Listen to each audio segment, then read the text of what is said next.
How to deal with anger. Father, paano ko ba aalisin ang galit sa buhay ko? That's a very good question. And I receive that question very often. And to tell you honestly, it has always been my struggle in my life to remove anger. I admit, I confess, I am also a very angry person. Now, I have learned to deal with my anger. I have learned to discipline my anger. I learned to temper my anger. And I think a lot of us would want to know how. Paano ko ba makokontrol ang aking galit? Well, the first thing that we should know is we should understand this experience that we call anger. Because anger is a very general feeling. It is a very general word that we use in this very negative experience. No? Napakalawak po itong salitang galit. Palagi nating ginagamit, pero hindi natin matuntun ano ba ang ibig sabihin. Pag naintindihan na natin kung ano itong galit, maaaring maiintindihan natin ang ating sarili at malalaman natin paano natin dadalhin, bubuhatin, at haharapin itong karanasan na napakapangit, napakasakit, napakabigat, at ayaw naman nating nararamdaman at nararanasan. The first thing that you should know, my dear friends, is this experience of anger has 3 phases. Merong itong 3 yugto, 3 kabanata. The first phase of anger is what we call irritation, init. But the second phase of anger is what we call rage. Dito pa lang talaga yung galit, pagwawala. And the third phase of anger is what we call resentment, sakit ng loob. Ito po yung tandaan nyo, na hindi natin maaalis ang pagkairita natin sa mga bagay-bagay. There will always be a certain thing or someone that would trigger us. Meron at meron tao, bagay, karanasan na talagang di natin maiiwasan. Nag-iinit tayo, naiirita tayo, na parang pumapasok sa isip natin, sa puso natin. Sinasaktan tayo, pinoprovoke tayo, tinutulak tayo para uminit ang ating ulo at damdamin. Minsan maliit lang na bagay eh. Yun lang basura ng kapitbahay mo, nakikita mo dyan sa tapat ng iyong bahay. Yung lang mga hindi marunong mag-park sa daan, nakabalandra ang kanilang mga sasakyan, motor, na nagkokos ng traffic. Yung lang may naririnig kang very negative tungkol sa iyo. O yung pag nakikita mo yung ibang tao, mali yung desisyon na kanilang ginagawa, mali yung kanilang pinipili, there will always be something, someone, some experience that will trigger us, irritate us, mag-iinit at mag-iinit ka. At kahit na matapos ang isang problema, meron na naman ibang problema. Remember that life is a series of problems. At meron pa nga isang kasabihan, sabi niya, there will always be monsters in our life. Meron talagang pangit na mangyayari sa atin. Kung paano din sa ating Panginoon, no? Dumarating din po yan. Itong mga nakikipagdebate sa Kanya, itong mga pariseo, itong mga eskriba, yan yung narinig natin sa mabuting balita. The Lord was also irritated with them. But tingnan niyo po kung ano yung ginawa ng ating Panginoon. Yung pong init, that irritation, did not stay with Him. He released it. He expelled it. He removed it from His mind, from His heart, from His soul. Ang sabi po ng ating mabuting balita, Jesus sighed from the depth of His spirit. Siya'y nagbuntong hininga. Sabi niya, ano yung ibig sabihin nun? He felt it, but He did not feed it. that is how you deal with anger. Huwag mong itatago, huwag mong kikimkimin, kasi ano man ang iyong tinatago sa iyong kalooban, pag naipon yan, sasabog ka. Halata naman pag naiirita tayo, pag galit tayo, tatanungin ka pa ng iba, galit ka? Hindi ako galit. Tapos nanginginig. Feel your irritation. Feel your frustration. Damhin mo ang iyong lungkot, ang iyong galit sa ginagawa ng ibang tao, sa nangyayari sa iyong buhay mo. Pero dun lang, yun lang. Damhin mo, pero wag mong dadagdagan. That is the meaning of do not feed it. Dahil pag dinagdagan mo yan, pag pinakain mo yan, yung init, nagiging ng tunay na galit. Pag tinatago mo at pag nagpuno, diyan ka magwawala at makakasakit sa iba. Hindi natin po kasalanan kung tayo ay maiirita sa iba. But I tell you this, it is your fault if you allow that irritation, that anger to remain with you for a long time. Yan yung pangatlong yugto ng galit. Sakit ng loob, resentment. Dapat iniwan mo na, dapat kinalimutan mo na. Pero dinala mo pa. Basura yan. Dumi yan. Ang baho niyan. Ang sakit niyan. Ang bigat niyan. But you chose to bring it with you. Sinong may kasalanan nun? Sila? Hindi. Ikaw. Ikaw ang may kasalanan nun because you have chosen to bring it. Pinili mo, nadalhin mo, itago mo dyan sa puso mo. Sundan natin yung halimbawa ng Diyos. Naramdaman niya, pero tinapon din niya. We could also do that. When we get frustrated and irritated, let us make a big sigh from the depths of our spirit. Magbuntong hininga ka. Higutin mo yan. Ilabas mo yan. At pabayaan mo yan. That is a negative spirit that is trying to destroy your mind, your heart, and your goodness. Tingnan niyo po ang ating Panginoon. Pagkatapos siyang nilabas, abay, sumakay daw ng bangka, pumunta dun sa kabila. Opposite them. Kasi alam niya, walang mabuting mangyayari o wala siyang mabuting magagawa kung mananatili siya doon. Nagagalit, may puot, at may sakit ng loob. Isa nga pong advice ng mga psychologists ay, when you get angry or irritated, give yourself some time to be angry, to vent it out.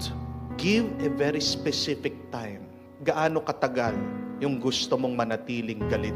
Time yourself. Orasan mo sarili mo. At pagkatapos ng oras na yon, sabihin mo, time's up, tapos na, move on. Yan yung problema na napakarami sa atin Bakit nahihilo sila? Bakit naha-high blood sila? Bakit sumasakit ang puso nila? Because they have not given time, limit to their anger. Sabi nila, getting angry with somebody is like allowing that person to live in your mind and heart rent-free. Pinapatira mo yung taong yon sa iyong isip at puso na walang bayad.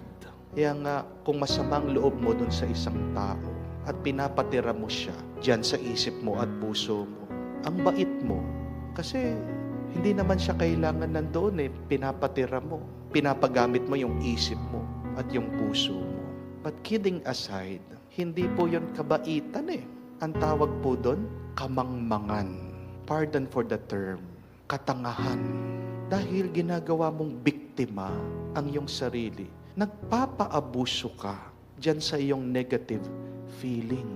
Bakit pinapabayaan mo ang iyong sarili na makontrol ang iyong buhay dyan sa iyong mga negative thoughts? Ayaw ba natin maging masaya? Gusto natin. Pero tayo ay nagiging biktima nitong masamang karanasan, masamang nararamdaman. We can choose to live this very bad feelings. But in order to be free, we also need the grace of God.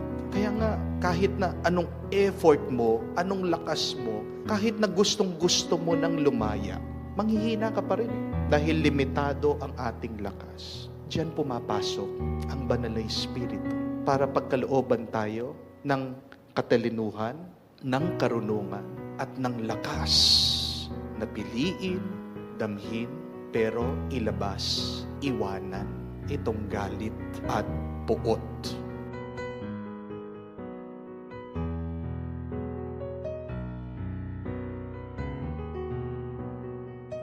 There is a saying that goes, you cannot see your reflection on boiling water. Hindi mo makikita ang iyong sarili sa kumukulong tubig.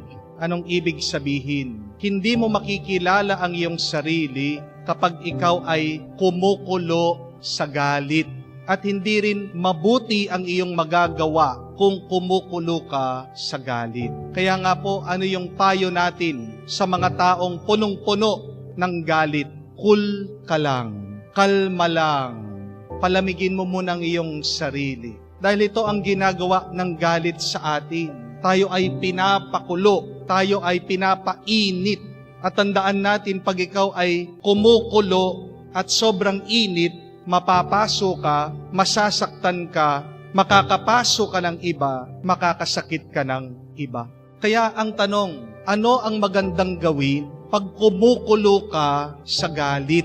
Dahil ang ating Panginoon, sinasabi din niya sa atin sa Ebanghelyo, pag ikaw ay nagagalit sa iba, nagkakasala ka din. Ang pagkakasala ay hindi lang yung nakakapatay ka. Pero pag ikaw ay nagagalit at nailalabas mo itong galit na ito sa iyong salita, sa iyong gawa, may pananagutan ka din sa ibang tao at sa Diyos. Bago man tayo makasakit, bago man tayo makapaso ng iba dahil sa ating galit, 3 bagay po ang pinapaalala sa atin ng Panginoon. Una, bigyan natin ng panahon, lumamig ang ating sarili. Give yourself time to cool off. Wag na wag kang magsasalita na puno ng galit. Wag kang gagalaw pag ikaw ay mainit ang iyong ulo. Dahil pag kumukulo yung tubig, hawakan mo yan, anong iyong mararamdaman? Mapapaso ka, masasaktan ka. Kung ayaw mong masaktan, kung ayaw mong mapaso, kung ayaw mong makasakit sa iba, pabayaan mo munang pumupa, pabayaan mo munang lumamig ang sarili mo. Yun po yung una. We have to give ourselves time to cool off. Lalamig din yan kung papabayaan mo. Pero pangalawa, tandaan din natin, para lumamig, kailangan hipan mo. Amen? Ang mainit na sabaw, makakapaso ng dila, pero pag hinihipan mo, ito ay lalamig at makakain mo. Magiging masustansya sa iyo. At yan din ang paalaala sa atin. Pag sobra tayo sa galit at init ng ulo, kailangan hipan mo. Paano natin hihipan ang init ng ating ulo, ang kumukulo nating galit? Simple lang, huminga ka. Huminga ka ng malalim at ilabas mo ang iyong galit. Tandaan natin, ang Banal na Espiritu ay hangin. Tayo ay hiningahan ng Diyos na kanyang hangin, ng kanyang hininga, ng kanyang Espiritu. At nung muling nabuhay ang ating Panginoon, di ba, ganyan din ang ginawa ni Jesus, hiningahan itong kanyang mga alagad at disipulo. At sinabi niya sa kanila, kapayapaan sa inyo. Hindi tayo magkakaroon ng kapayapaan kung wala ang presensya ng Diyos. Walang kapayapaan kung wala ang Espiritu ng Diyos. Gusto mong lumamig ang iyong ulo, gusto mong mawala ang kumukulo mong galit, hipan mo ng Banal na Espiritu. Pangatlo at kahuli-hulian, para hindi na kumulo, para mawala ang init, kailangan mong alisin sa apoy ang tubig. At yan ang pinapaalala sa atin ng ating Panginoon. Kung alam mo, merong galit sa iyo ang iyong kapatid, makipagkasundo ka. Ibig niyang sabihin, patayin niyo na yung apoy ng inyong away, apoy ng iyong hidwaan. Kasi pag nananatili ang inyong away, ang iyong hidwaan, Ito nagsisilbing apoy. Kaya nga, patuloy na umiinit ang iyong ulo. Patuloy na kumukulo ang iyong galit. We have to remove what triggers our anger. At hindi mawawala ang iyong galit kung hindi ka makikipagkasundo. Alam ko po mahirap, pero posible sa tulong at grasya ng Diyos. Ito yung tandaan natin. Pag ikaw ay galit, nababawasan ang pagkakataon sa iyo na magmahal. When you are filled with anger, you lessen your opportunity to love. It is so difficult to love with anger. Mahirap magmahal na galit. At tayo ay ginawa ng Diyos sa pagmamahal. Hindi tayo ginawa ng Diyos sa galit. Kaya magdasal tayo, tulungan tayo ng Diyos. Palamigin ang galit, makipagkasundo para tayo po ay mabuhay sa tuwa at kapayapaan. Halimbawa po, isang araw, ikaw ay naglalakad. At sa iyong paglalakad, hindi mo napansin, merong bato sa daan. Ito ay tinamaan mo. Nasugat ka, nasaktan ka, at medyo merong konting pilay sa iyong paa. Ang tanong, magagalit ka ba doon sa bato na tinamaan mo? Mumurahin mo ba yung batong yun? Susumpain mo ba yung bato na tinamaan mo? Ano po sagot niyo? Siyempre hindi. Bato yun eh. Kasalanan ba ng bato na nandun siya? Bakit ko po nasabi yan? Kasi, mga kapatid, sa buhay, kailangan din nating intindihin na minsan, yung mga taong nakapaligid sa atin, parang mga bato din yan. Hindi naman nila kasalanan na nandyan sila. Hindi nila kasalanan na minsan, tinatamaan ka, nasasagi ka, nasasaktan ka. Dahil ang tao, may sariling kalikasan yan. May sariling kalagayan yan. We have our own minds. We have our own plans. And sometimes, our plan meets the plans of others. Minsan hindi natin maiiwasan, nagbabanggaan yung ating mga plano, yung ating mga kagustuhan. Masisisi mo ba yung iba? Hindi. At ang tanong, sa iyo bang pagrereklamo, sa iyo bang galit, may mababago ka pa ba? Wala. Pag sinisisi mo ba yung iba, pag nagrereklamo ka at pag hinuhusgan mo yung iba, mababago pa ba yung iyong nararamdaman? Mababawasan ba yung iyong sakit, yung iyong pagdurusa? Hindi po. Hindi po ba? Dahil sa iyong galit, dahil sa iyong paghuhusga, dahil sa iyong pagrereklamo, lalong lumalala, sumasakit yung iyong nararamdaman. At ano ang kailangan mong gawin? Anong kailangan nating gawin para mabawas itong nararamdaman nating minsan masakit, mahirap sa ating buhay? Kailangan nating unawain ang iba. We need more understanding. Ang ating Panginoon, alam niya, itong mga kaaway niya, itong mga Pariseyo, naiintindihan niya kung saan sila nanggagaling. At naiintindihan din ng ating Panginoon, itong mga kaaway niya, para mga bato din yan. May sarili din silang kalagayan. At yung kanilang gusto, minsan bumabangga din doon sa gusto ng ating Panginoon. Pero hindi sumasakit yung loob ng ating Panginoon. Bakit? Kasi naiintindihan niya sila. Pag kulang ka sa pag-iintindi, abay, lalong sasakit ang iyong karanasan. Lalo kang masasaktan. Sino ba yung mga bato mo sa iyong buhay? Marami yan. Una na dyan, yung iyong asawa. Di po ba? Parang bato na pinupukpok mo sa ulo mo. Meron kang gusto, meron siyang gusto. Nag-uumpugan kayo. Ganyan din po sa ating mga anak. Meron kang gusto na sa alam mo makakabuti sa kanila. Para sa kanila, iba. Sasabihan ka pa, masala mo pa sa akin eh. Yan yung pinagmumulan ng away minsan sa pamilya. Ganyan din yung nararanasan natin sa ating mga kapitbahay. Di mo talaga maiiwasan, merong naiinggit sa iyo. Marami ang mga bato sa ating buhay. Kamukha, kung ano din na naranasan ng ating Panginoon, siya'y nabubuhay. Hindi naman ibig sabihin siya'y Diyos, na wala na itong mga balakid na ito na makakasakit sa Kanya. Pero, bakit naging napakagaan para sa Kanya? Kasi unang-una sa ating Panginoon, yung pag-uunawa sa iba, pag-iintindi, understanding. Anong magagawa mo? Talagang merong bato sa daan. Anong magagawa mo? Talagang ganyan yung misis mo. Anong magagawa mo? Talagang ganyan yung anak mo. Anong magagawa mo? Ganyan talaga.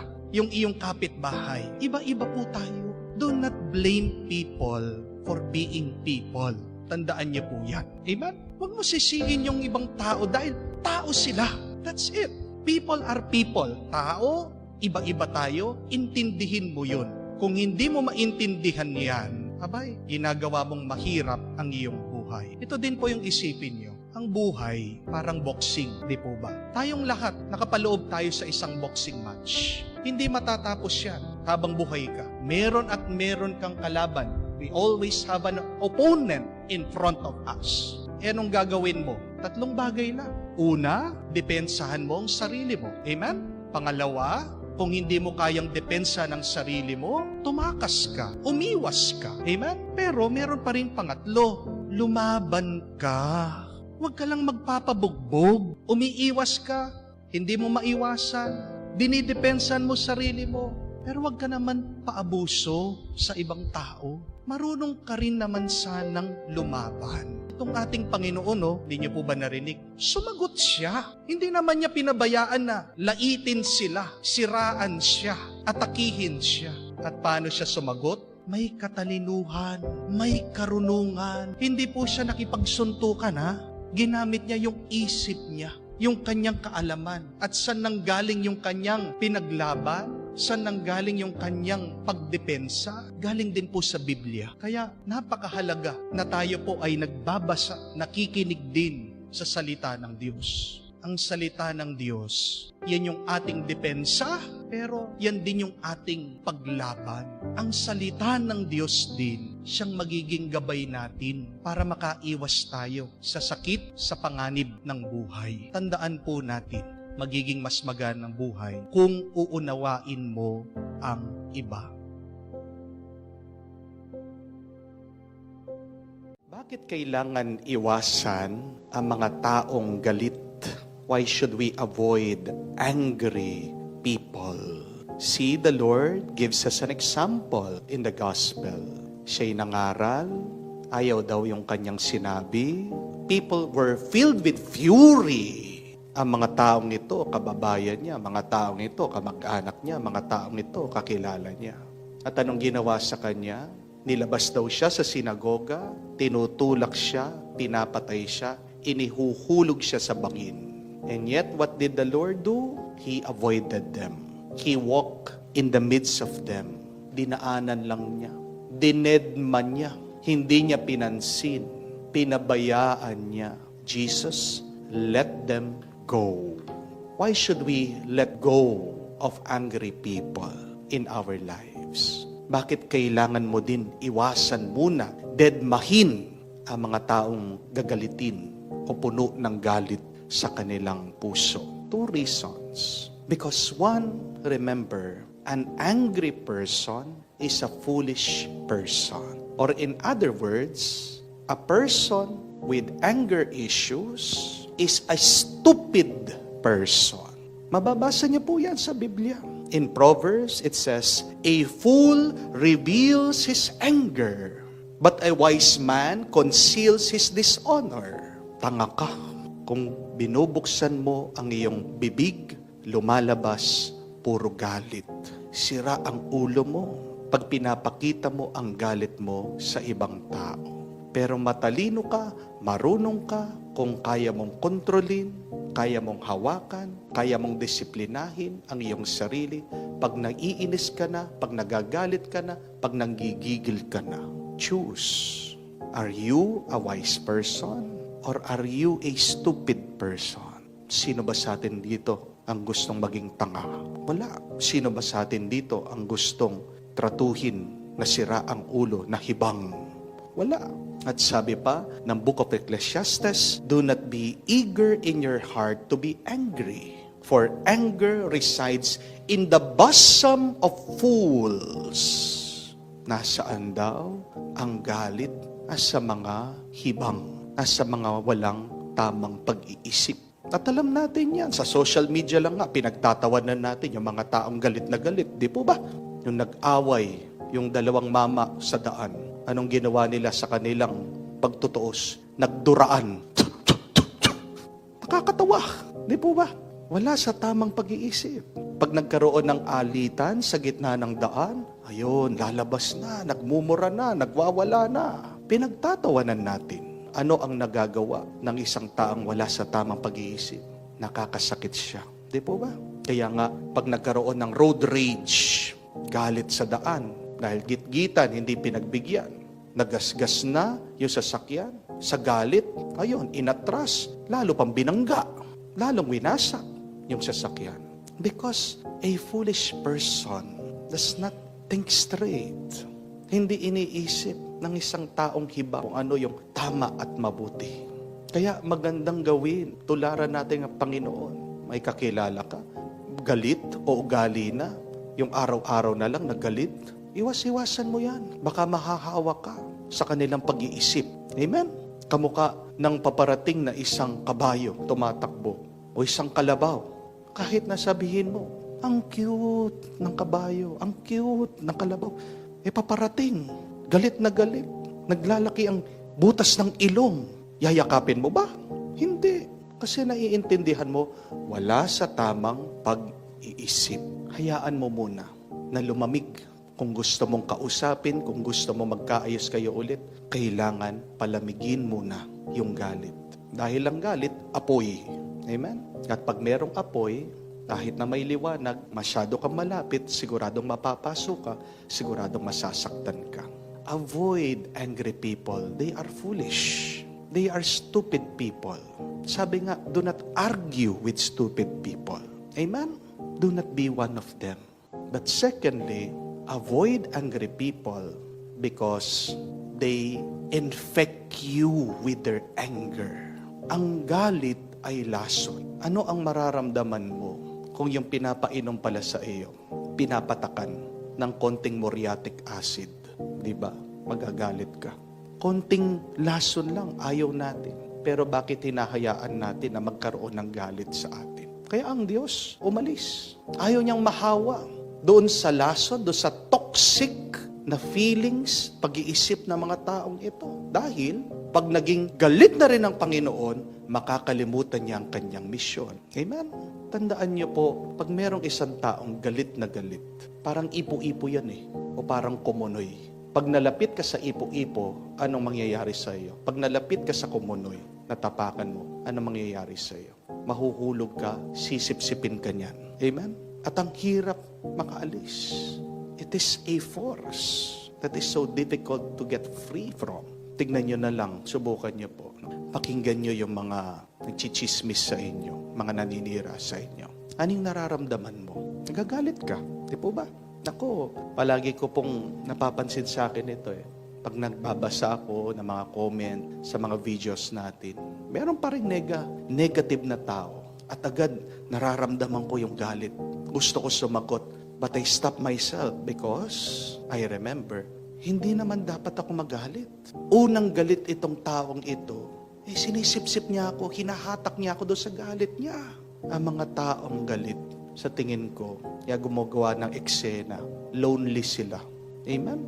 Kasi hindi masayang buhay nila pag wala silang kaaway. Gusto nila may drama, palagi drama. Pero anong epekto nun? Pag puro drama, puro away, may epekto din sa ating puso. Tumitigas yung ating puso.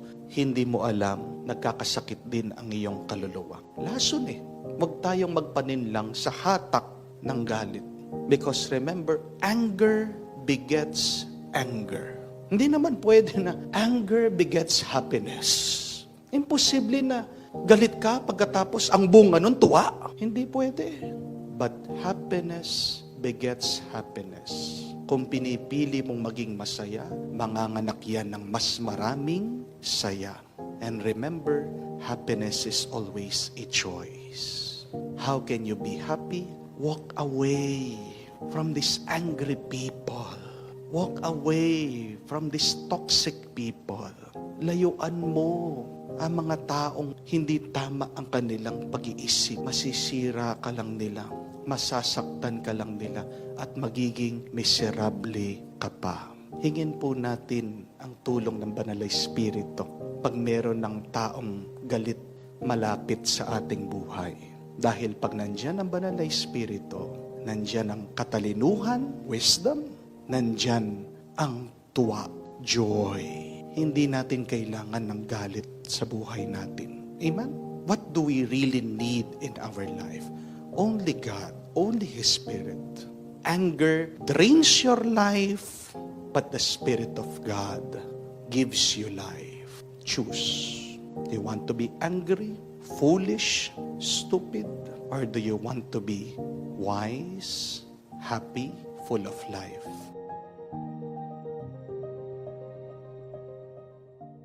Nung minsan daw po, merong isang kwento tungkol sa mga ahas. Merong mga ahas na kulay berde at meron din mga ahas na kulay dilaw. At yung mga ahas na kulay dilaw ay galit na galit sa mga ahas na kulay berde dahil lang sa kanilang kulay. Ayaw nilang nakakasama ang mga ahas na ito. Kaya naman, ang ginawa po ng mga ahas na kulay dilaw, noong gabi na, sila'y pumunta sa baryo kung saan nakatira ang mga tao at tinuklaw daw nila yung mga tao habang sila ay natutulog. Para mapagkamalan yung mga ahas na kulay berde, sila po yung kumagat sa mga tao. At nung kinaumagahan, nagising ang mga tao, merong mga ibang taong nagkasakit, merong mga ibang taong namatay, galit na galit sila. Tinugis nila yung mga ahas. Pero hindi alam na mga ahas na kulay dilaw ay kahit anong ahas na makita ng mga tao, tinutugis nila, dinadakip nila, at pinapatay nila. Bandang huli, lahat ng mga ahas ay pinatay. Hindi lang yung mga ahas na kulay berde, pero pati yung mga ahas na kulay dilaw. Ang aral ay ito, walang magandang naidudulot ang galit at pagkamuhi. Pag merong kang galit sa puso, ito ay manganganak ng mas maraming galit. Hatred begets hatred. Anger produces anger. Saan matatapos ang galit at pagkamuhi? Sa sakit at kamatayan. People who have anger and hatred in their life are already experiencing hell here on earth. If you have anger and hatred in your life, you are living a cursed life. Ang buhay mo ay isang sumpa pag ikaw ay nabubuhay sa galit at pagkamuhi. Kaya nga po sabi ng ating Panginoon, mapalad ang mga tao na ginagawa ang lahat para sa pagkakasundo ng mga ibang tao. People who promote peace are blessed people. Sino ang tunay na maswerte? Sila yung mga taong namumuhay na payapa. Sino ang mga taong malas? Sila yung mga taong may galit at pagkamuhi sa kanilang mga puso. If you want peace in your life, remove anger in your heart. Ano ba ang galit? Napakaganda po ng definisyon ng isang santo. Sabi niya, anger is a poison that you drink for the mistake of the other. How do we remove this poison in our hearts? We need to forgive. And what is forgiveness? Forgiveness is letting go of your anger.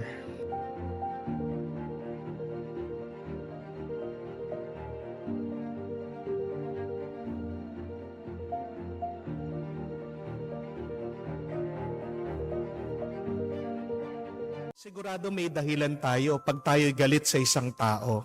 Dahil ba kahit na nananahimik ka, sinasama ka sa chismis niya? Dahil ba pagod ka na nga, uutusan ka pa, lalo kang pinapagod? Dahil ba inaabuso yung kabaitan mo? Dahil ba pinagsisinungalingan ka at pinagtaksilang ka? Dahil ba napakayabang ng taong yan at minamaliit ka?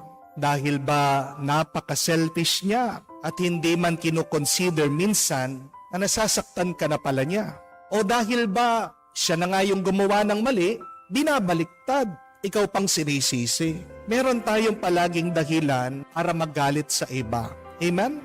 At minsan, valid naman, tama naman na tayo'y magalit o mainis sa ibang tao.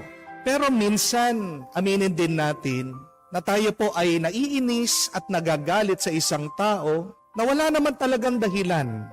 Wala naman siyang sinasabing masama, pero naiinis ka sa kanya. Wala naman siyang kasalanan na ginawa sa iyo, pero ayaw mo siyang nakikita. Hindi ka naman niya talaga sinaktan pero kumukulo yung iyong dugo sa kanya. Tama man o mali, valid man o hindi, kailangan natin alisin sa ating puso ang galit sa mga tao o sa isang tao.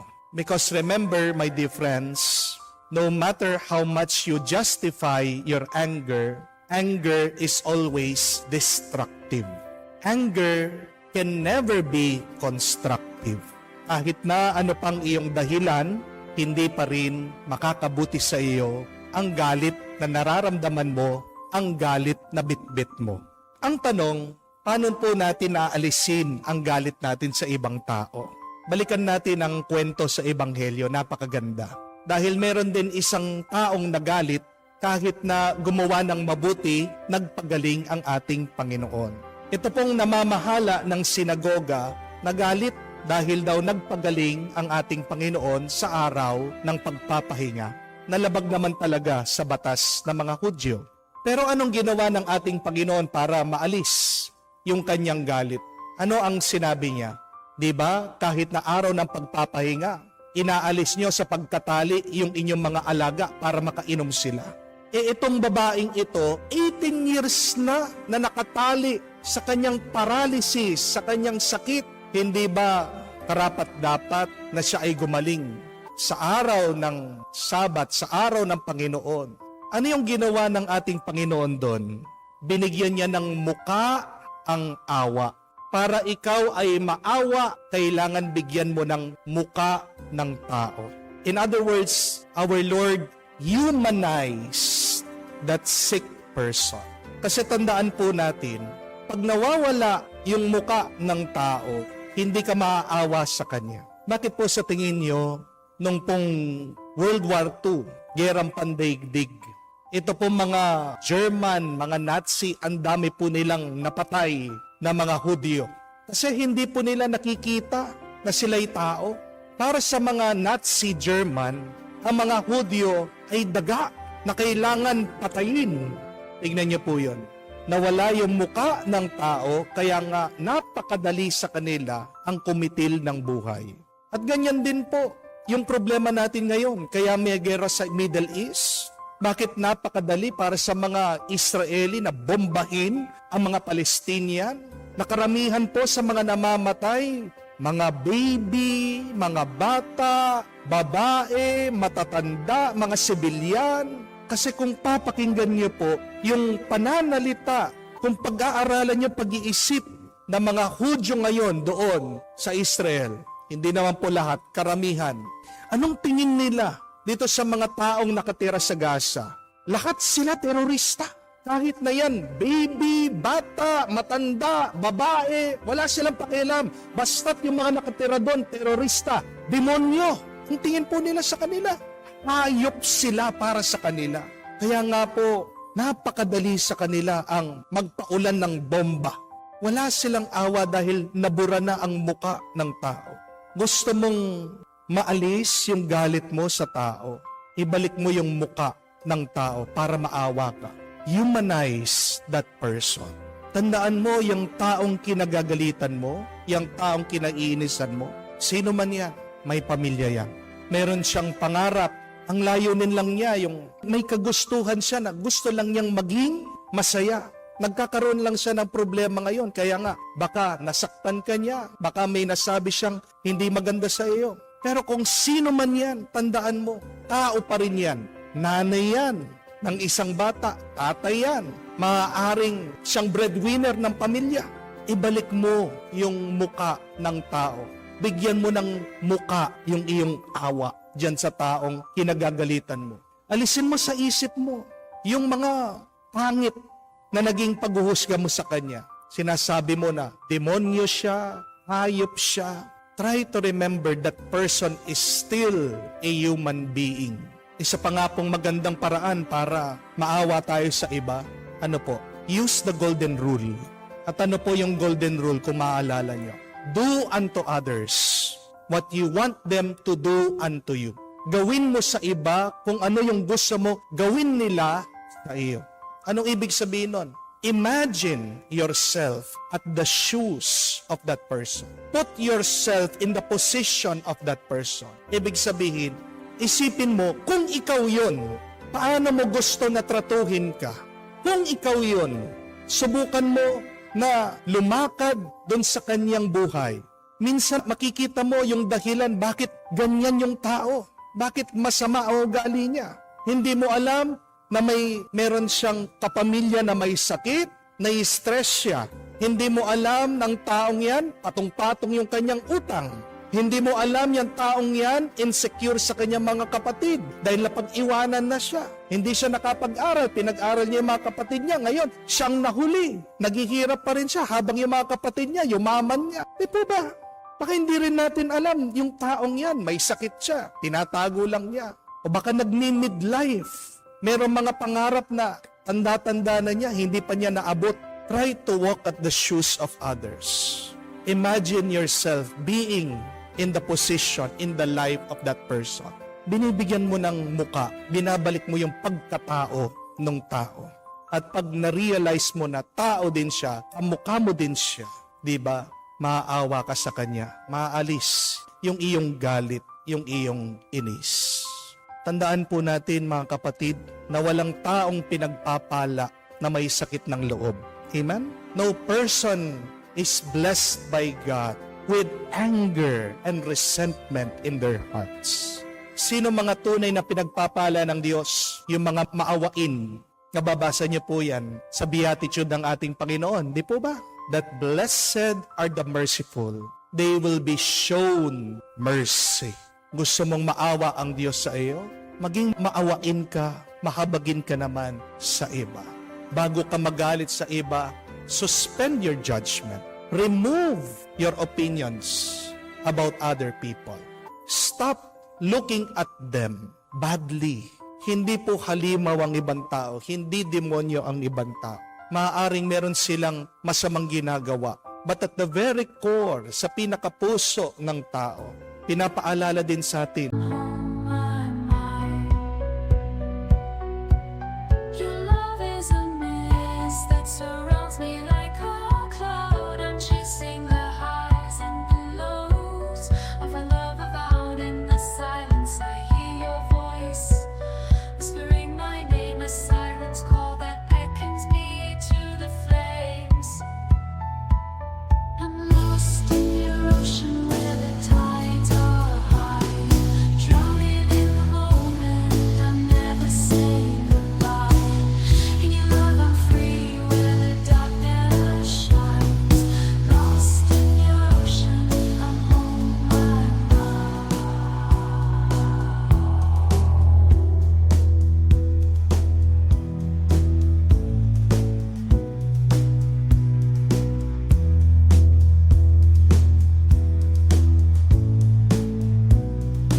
ng Biblia na tayo pa rin ay anak ng Diyos.